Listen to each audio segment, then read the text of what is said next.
Hello and welcome back to another Patreon replay analysis. Today we're going to be working through Bornich Dog Eric's replay.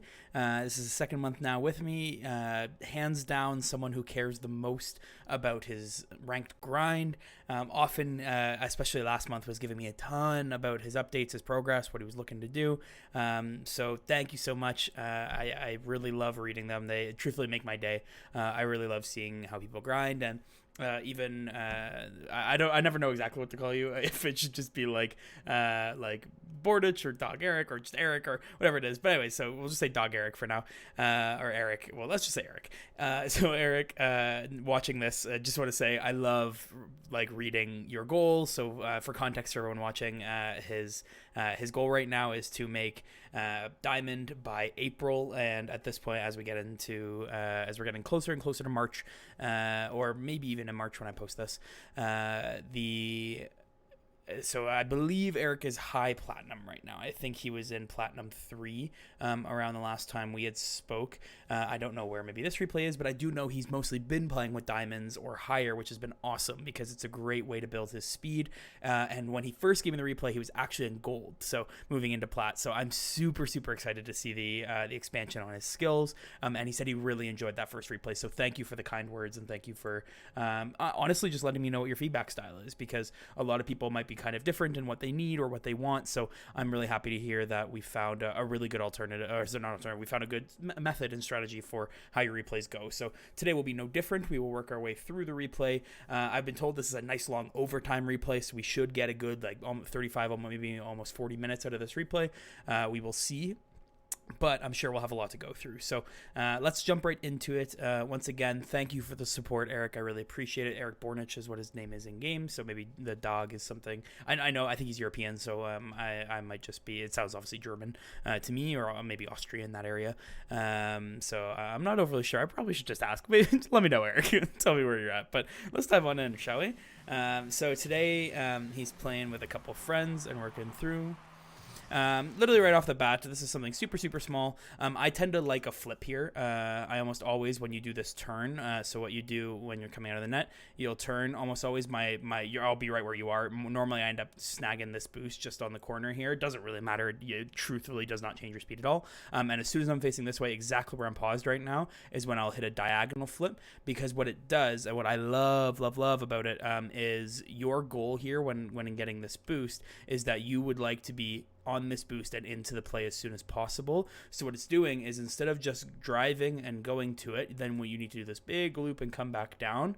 Instead, what we end up getting is, if you diagonal flip right now, remember your car is facing this way, you're going to flip this way, land hopefully about here, and then that means you actually be still facing this way when driving forward. And as you get a little more advanced, you can even throw in a little flip cancel or something else, whatever you can, truthfully, and it'll actually help you turn out just a smidge faster. And the higher and higher you get in ranks, and so already, I know that your goal is high, so I want to give you some advice that may not be super useful right now, but will be useful in the long run.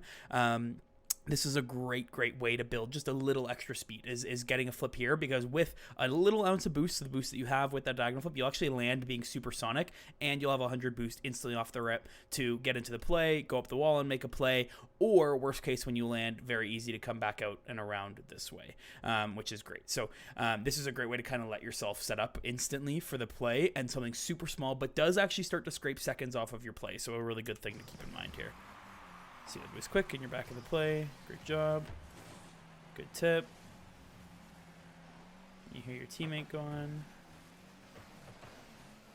So right away, I will say there's a little bit of chaos here in terms, and you said, you're queuing with one player, so you and Ropefish are together. Actually, let's get you to get this hit, and now let's go to all cam so we can take a look at our offensive rotation. So what you've done is you've set up an offensive cycle, and right now all three of you are in a little bit of a weird position for actually setting it up, but we know the ball is going to land in this area, so we know that there's going to be a challenge from the orange team here, and we ideally need a challenge from the blue team here, is going to be what's happening. We already saw from the replay Dreps ends up going, and so you pull out, and so we see that Dreps is going to go to this ball. He will take over this spot. Right now, your momentum is bringing you in this way, so then you can put yourself into the number 2 spot as Dreps becomes the number 1, and then Rollfish should be rolling into the middle in that number 3, getting ready to either play defense if the ball comes out and then support you as the number 2, or get ready to take a shot. That's it. And then finally, there's the last option. If the ball manages to, let's say, like I'm sure you've seen it when the ball rifles over the net and goes this way, then we just shift the rotation over. So the 1 now will follow in and become the 3. The 3 will fall over and chase the ball, and then all you simply do is move yourself over to the other side to support. This looks chaotic, but this is how your offensive rotation should look. So if I delete the options that I just drew up there and just purely have the 1, 2, 3, like this, that's a horrible 3. Not very much better, but we're going to deal with it. You can see if I press play here, so far so good. Issue instantly. First, and I know we're doing a replay analysis, but you are actually teamed with Rulefish here, so we can actually talk about this. Firstly, you get too deep. You're far too tight, because right now, if we see Unreliable come in for this challenge, unless they get a quick pinch, this ball is most definitely going to be over your head. It's going to be going down the wall or whatever that may be. And now instead, especially with the direction you're facing right now, you're going to have to drive around to meet it, which is going to be a lot more difficult for you. So you already put yourself in a different position. I would have much prefer that you stay in this number 2 spot, waiting right here, because like I said, your goal is to support this. Second, Rulefish comes over, so now we have absolutely nobody supporting this entire side of the field. We need some support in here. There needs to be something going on, and so Rulefish needs to stay in this number 3 slot. So both of you end up leaving leaving the area that you should be. Let's get rid of some of this stuff again, and we'll click play again to continue to watch just what I'm talking about. Unreliable comes, he gets a clear. Now we get, again, if you were in the number 2, where you were, like I said, you can start inching in this way to be ready to support. And I don't want you going basically any further than just within half. I want you kind of stopping there and then maybe doing a little loop or whatever's necessary to keep a little bit of momentum. Rulefish should be moving up now, because he should, like I said, should have been actually where you are right now, and he should be inching in, getting ready for a pass from Derps, because now what's happening is you become the defensive player, because Rulefish has now become the offense. So what'll be here is, that's why I kind of drew this line, you can start inching your way over to get ready. So if Kushida here gets a big boom off this ball and sends it downfield, you're in a position that you can eat it up, maybe even keep pressure and bring it back in. Or if there is Kushida gets a good challenge and it goes back into this corner, like I said, you're the number 2. So therefore, you are going to move into the corner to then become the number 1 instead. So that's, again, where this offensive rotation has been just a little bit messy. So again, we're going to click play and keep going. And there you go. So you are in a good position. You can see, actually, let's play a little more so you can get up for it. So you almost get a touch. I'm actually not that upset that you missed that. That wasn't an easy one. But you could have made it easier on yourself. So like I said, if Dreps is going in for the challenge, so he's the number 1. Rulefish is tight for the number 2. Well, the number 3, but he's moved into a number 2 slot, making you the number 3. You, like I said, should be right about here. And this is if you're sitting here facing in this direction, this is a much easier ball to get up to. And you even have a shooting opportunity if necessary. You can play it into the corner. You can play it down. You have plenty of options there. Whereas with all 3 of you all pretty tight in here right now, and I can get rid of all the drawings, with all 3 of you pretty in tight, you're the only person in position for this. So if you miss this, which you end up missing, but like I said, it wasn't an easy aerial, but if your position could have made it a little easier, Rulefish actually then now needs to be that number 3, rotating all the way back out, and now he's in a chase when we could have actually just been holding possession this entire time. So again, I'm going to leave this drawing up as we let this play through. You see Rulefish almost perfectly following my line, and now he has to turn and quickly make a play. Dreps turns in, but I will say your 2 teammates, including you, by going up for that ball in the first place, keep great pressure. So you take what I would consider a very, very chaotic offensive just cycle in general, but you make it stronger. So if I can give you anything on this play in general, if let's say you're solo queuing, you're completely by yourself, the more you're able to stay in your role. So in this case, you were the number 2. My goodness, I cannot draw. If you were the number 2, so you should be sitting right here. We had our number 1. And then we had our number 3 rotating in. I always, always, always want you in the position that you need to be, because then at least you're forcing your team to follow your rotation. So if you look like the most confident on the field, if you're the one in the right positions, you are going to look like the fastest player. You're going to look like the one setting the tone, and you can be way, way, way more relevant on the field without now where you're landing. And I'm going to guess right away you're probably going to go back to try and get boost. And so realistically, you haven't done much so far in this first 17 seconds. So just a really good way to kind of keep your mindset and stay relevant when playing through, and a really, really important thing to keep in mind. And so I'm not wrong. So you go back for boost, and again, so all you've done so far is now 2 big pops is all you've done. And then now this goes to my next point. Really good touch there, but I do want to come back a bit. Why aren't we dribbling this, right? I always want you taking time when you have it. If we look at the field right now, you see you have someone defending behind you, so you know that you're fine there. You have Dreps, who is probably trying to recover back, or maybe he'll turn back in and join the play. Either or, he's doing one of those 2 plays. And currently, you have absolutely nobody challenging you, so you have plenty of time. This is where I want you always catching the ball and dribbling out wide or right down the middle. Your thoughts. So for me, like I tend to pick the wide route, because I really like doing 45 flicks, which generally are taken at an angle. So I much prefer doing those versus the dead on. But to each their own, whatever your dribbling style allows. But I really, really, really want you picking one of these 2 options, because you can see right here, you do beat the guy like I'd already said, but you can see right away when you pop this ball. At a higher rank, they're reading this instantly. They're gonna rip you apart, and they're gonna take this ball. But you're able to very, very quickly adapt and take it and chase it down. But again, that second big hit just gives it back to Gruznaz, and he's able to pop it back the other way. So you see that your team has now lost possession, and they have plenty of time. This is even twofold when Rulefish decides to just hit the ball for the sake of hitting the ball, and now Unreliable has a very, very easy catch that he can just keep with it and go, right?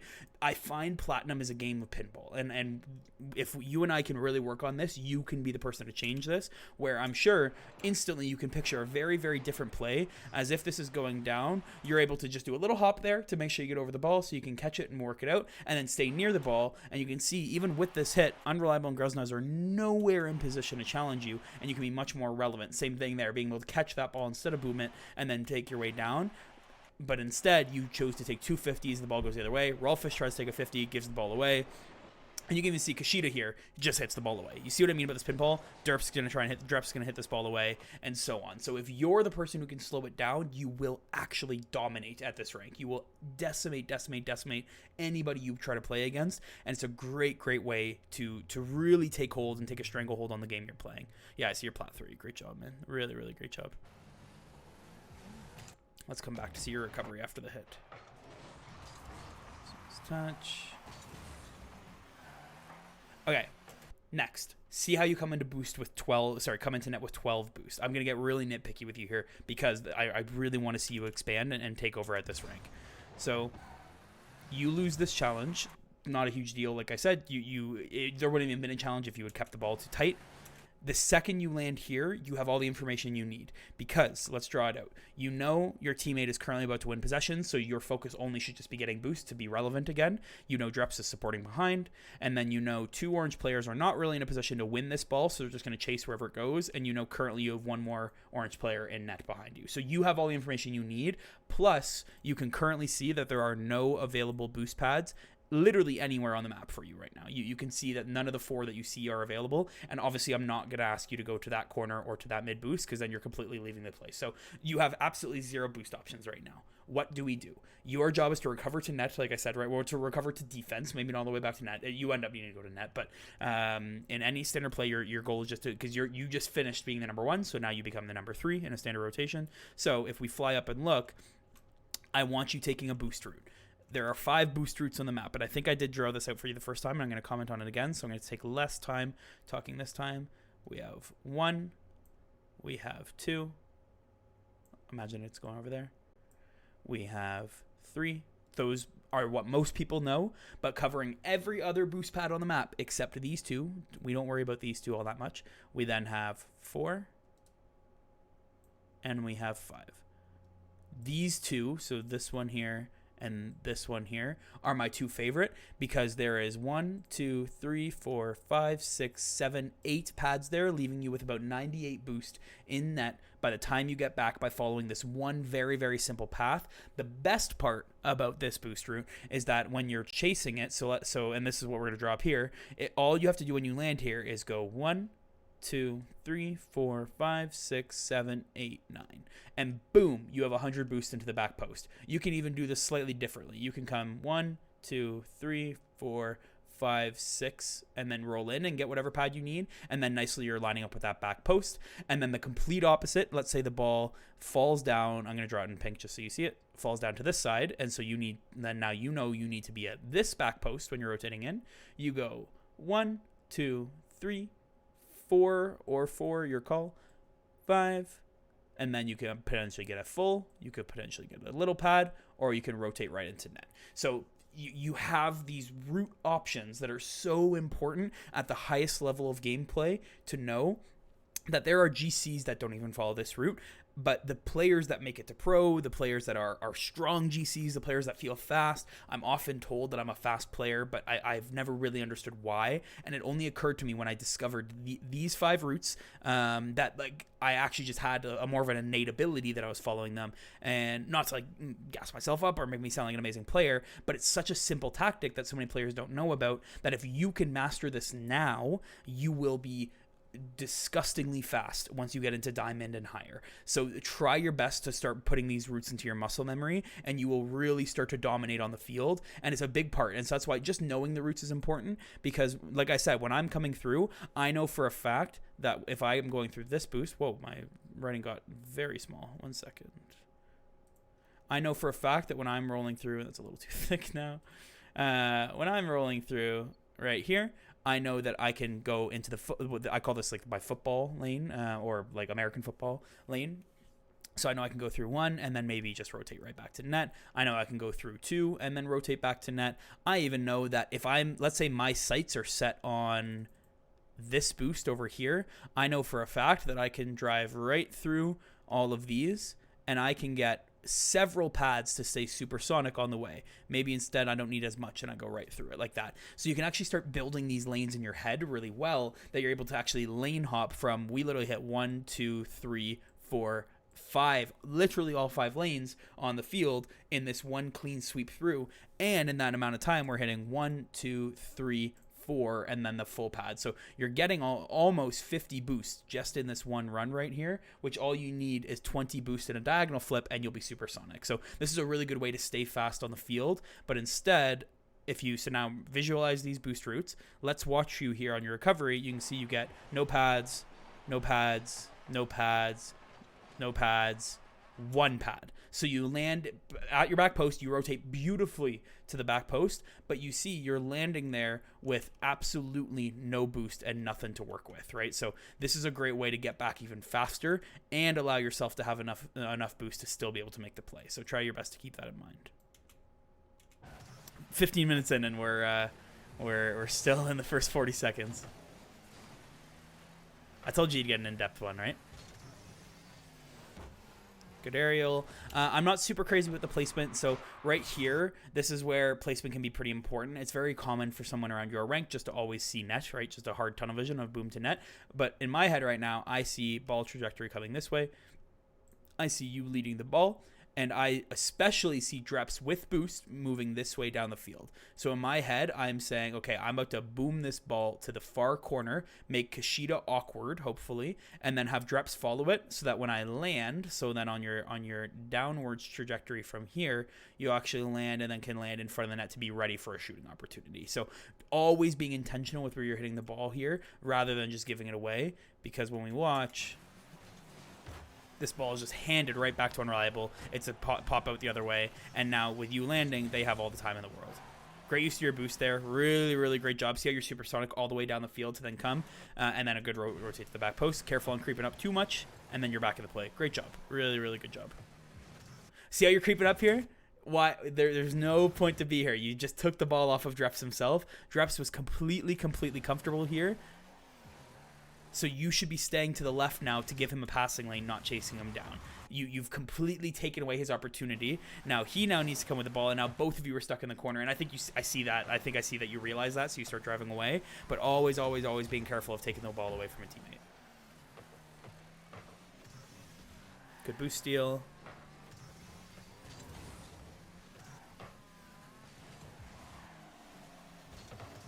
Great positioning in nets. Fantastic positioning.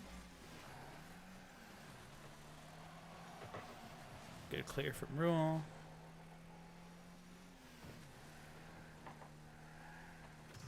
And you can see it again here a little bit in terms of the positioning. So right here,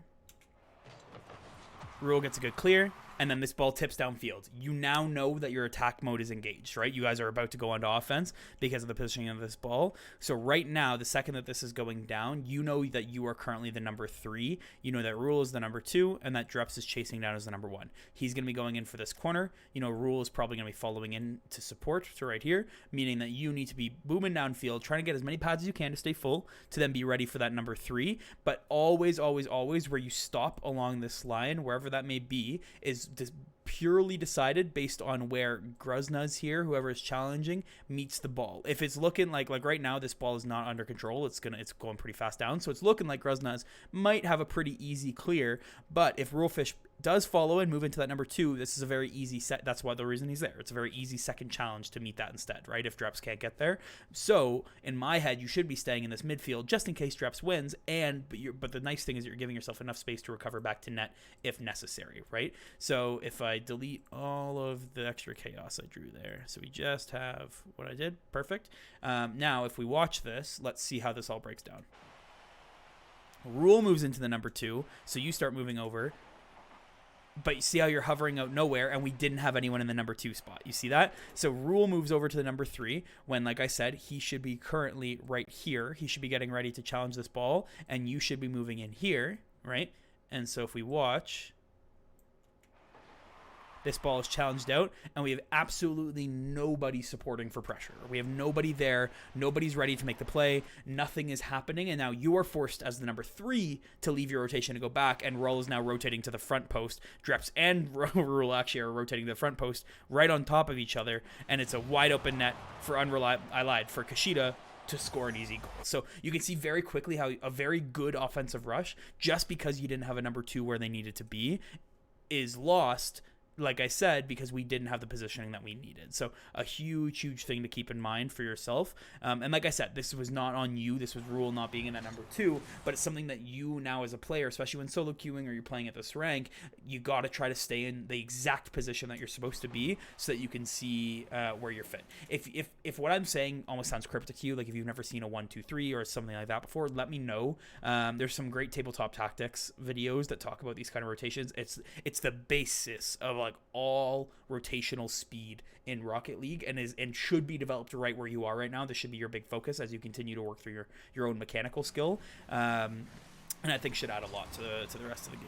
So all right, we covered quite a bit now, so I'm gonna probably pause a little less moving forward just so we can see, but bit of a heavy touch there. So like I said, this is where I want you dribbling, right? So I don't know if you're trying to dribble this or not, but obviously you basically just hand it back to Gruzna's. If you're trying to dribble perfect, keep practicing that. That's exactly what I want from you. But if not, then obviously, like I was saying, start trying to think of dribbles as much as you possibly can.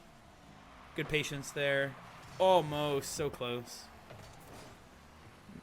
Here's just another note of where I want you being relevant with pads. So you do your challenge.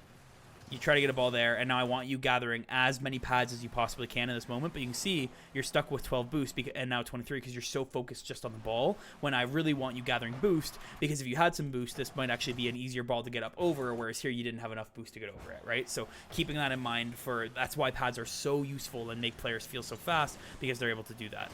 I will say at this point, this is now the 3rd time that you haven't rotated out. You've just chosen to stay tight because the ball keeps coming in. So right now you should be rotating out, but the ball comes on net again, and you choose to turn and stay. You could actually be really hurting your team here because you're choosing to stay inside. So keep that in mind. At some point, you just got to leave, right? You got to go get some boost. You got to stay relevant, because now you have 2 players deep, and now they have a 3-on-2 going the other way because you chose to stay into the play. So try your best to keep that in mind at all times.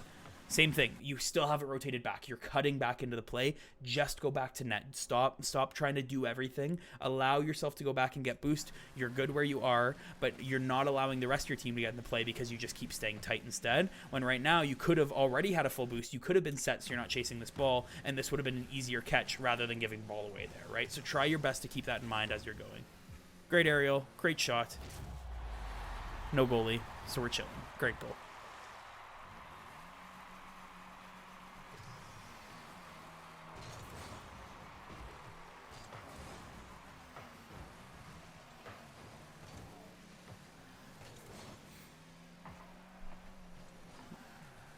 Good job on the pads. Really, really good job on the pads that play around. See that? You didn't get... So I would have liked a little more on your way back from kickoff here. You only got 1 on the way back from kickoff. But that boost wasn't there, and you're able to get yourself up to 50, 60 boost just by being smart with your pads. That's what I want from you every single time you're in your own end, and when you're in their end, leaving, coming, whatever that may be, always, always, always using those routes. Good job pulling out. You see your teammate. You choose not to go. That's perfect. Grosna's AFK again. Cannon come in. Great shot. Well done. Well done.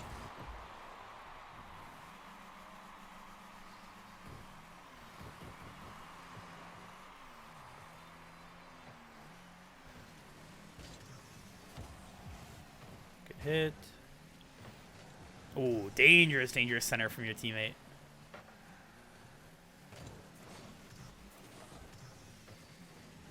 This is another double commit that I'm talking about. So right now, you have 2 teammates in front of you. Your only thought should just be staying in net. Don't leave net. Don't go anywhere. See how you start boosting. All 3 of you are currently boosting towards this ball, so you're all wasting resources on one simple play that doesn't require a big challenge, and now you've used 40 of your boost just to do so for you to have to rotate back into net and try to make a play. So this is where I really want you staying in net, and same thing. You already have a teammate out, so the fact that you're challenging now means that there's probably no goalie, and that's a wide open shot for Unreliable to obviously just boom that into the net. So this is what I'm talking about of like, I think you're a very offensive focused player. So you need to start really looking at your teammates and always assessing, do we have a goalie? Do we have someone who's in range of the net right now? So right now, boom, you know you're the goalie. You know you're the one staying right now because both teammates are in front of you. You should not be leaving net right now. Same thing. You pull back to net, which is great, but you still see Dreps is in the far end taking the boost, so he's not relevant. You see Rule is going for a challenge, so if he loses, he's out of the play. He loses, therefore Unreliable is going to have the ball cleanly. You should not be going anywhere near this ball right now, but you full boost towards it. He booms it over your head, and that's an easy goal for him, right? So a huge thing to keep in mind for you there.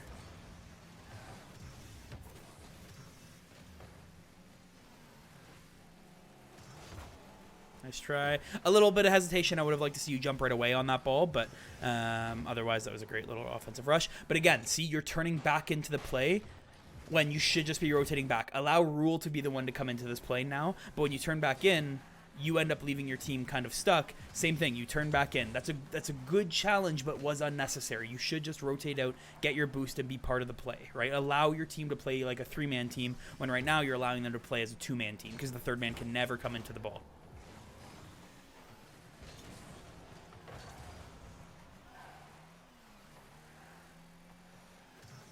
Good turn, good challenge, well done.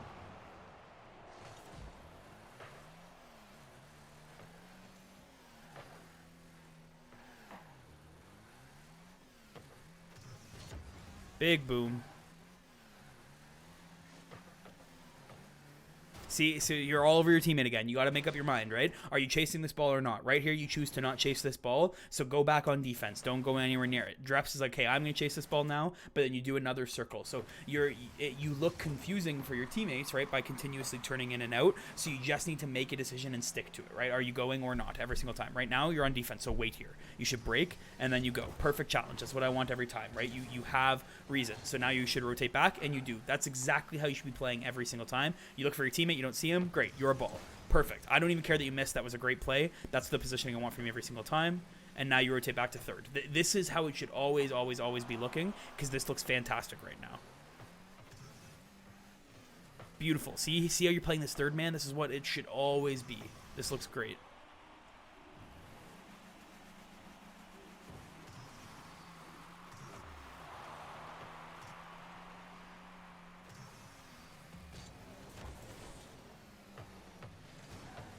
Ballsy challenge from your teammate. Good pass. Nice try. Nice try again. Good look on the flick. Great job, man. Your mechanics are looking fantastic, though, for your rank. Looking really, really good. You told me you're grinding about 2 hours a day, so I love to see that. Great job going right to net. And this is where I want you getting pads, right? See, so as you're looping in, going down the middle lane, getting pads. Now you're in the football lane. Stay in the football lane. You leave the football lane, you're in the middle. Stay in the middle, but you leave, and so on. You're not touching. You got one pad in that entire loop, and this is where you could have been relevant, a little more relevant here if you had more boost. But now you're getting great pads in the midfield. But this needs to be part of always when you're driving. It shouldn't be it should be a very unconscious thing that you're always doing it. You shouldn't have to rely on the time that you can use to get it. It should be literally always where you're driving is that you're using pads.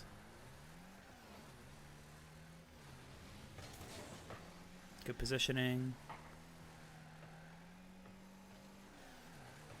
Great pass. Oh, the backflip. Nice try. And a good clear from the goalie. Really, really good try. Good challenge. Teammate should be there. Oh, close. Good job. Perfect. You identify that you don't have a goalie, so you're like, I need to go back now. Great. That's perfect. Your teammates leave it. Beautiful. Nice try. Man, you're looking really, really sharp on offense. Keep it up.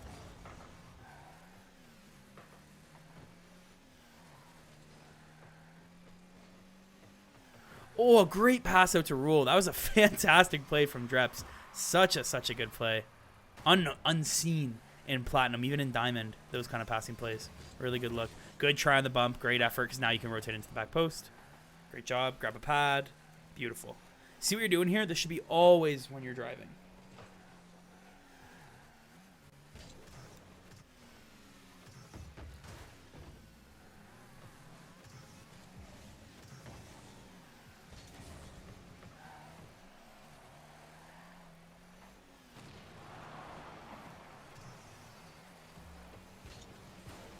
Oh, what a touch. Well done.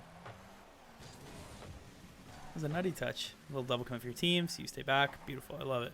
Oh, big aerial save coming. Great job. And with a flick. Well done.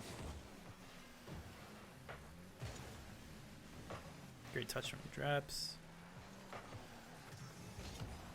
Careful. So this is what I'm talking about in the positioning in general. So right here, when you're coming back, you see that your teammate flew over. So you should be the goalie right now, right? You should be hard in net, and you know that he's already probably recovering in, so you got to be a little careful because you did cut him off there. But it does come from the little chaos on defense, but it's just a big thing to keep in mind on those ones.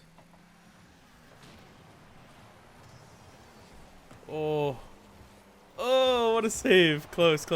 This is positioning again, right? So you're the number 2. Dreps is now challenged, so you're the number 3. So right now you should be driving right to net, but you turn in the wrong way. You want to turn out the opposite way so you can cut the angle as much as you can in net, because this really should be a goal against if you could shoot any harder, but you make a fantastic save on the recovery. So great job.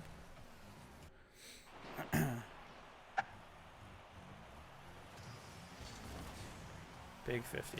Be careful of those ones. You were the 3rd man, right? So you taking that 50 is a little risky if he was able to put that on net, but no harm, no foul. Big miss. You already see your teammates there. No, see how you're boosting out? You've now put yourself again in an awkward place for a save. Be careful. Just stay in net when you see both your teammates in front of you. There's no reason to challenge them when you can already see your teammates. Banger downfield.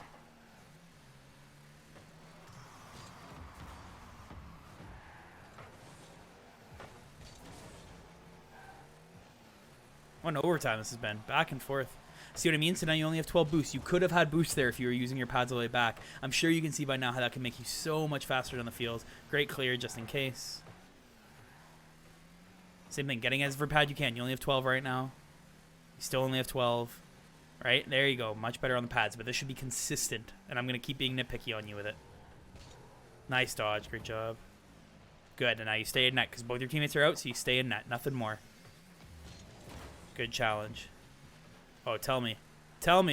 Banger. There it is. Great game. Thank you for sending that, Erik. That was a fantastic game to watch. So I hope, especially in that early game, I gave you a lot to think about. I'm sorry if I overloaded you with information, but there was a lot of really, really good things to chat about and a lot of things that you can definitely improve on. So I hope this gives you tons to work on in the next month or so. please keep giving me updates and asking me questions. It's really a pleasure to read a lot of your messages. It makes me really happy. And I'm not always the king of responding to things. I'm sure you'll see that if you watch some of my other videos. But the more often than not, I am reading them generally within a day or so of when they come in. So please keep sending me updates and questions. It's really fun to watch. And I know you're on the grind. So you are looking like a million times better than the first replay that you sent me. I can already see your game is evolving so massively. So great job. Again, Erik, always a pleasure to watch your content and work through that. So once again, I thank you. I truthfully, I think you show a lot of mechanical potential. It's just your positioning and mindset right now that really needs some work. And I think I've covered quite a bit of it. So it should give you a lot to focus on. So what I'd really recommend is play some games in the next week or so, save those replays and watch them. Look at your challenges. Look when you got caught. Look at the way you were moving on the field, and look when you could have been in a different position to make any ball, and be very critical on yourself, even more than I was today, and you'll really start to see some advancements in your positioning. So like I said, fantastic job. Thank you for sending along this replay. Really looking forward to the next one. And I encourage you to stay on the grind. So thank you for watching. This has been another Patreon replay analysis for the ASAP Weekly Rocket League podcast. And I've been Combo, and I'll talk to you all next time. Bye for now.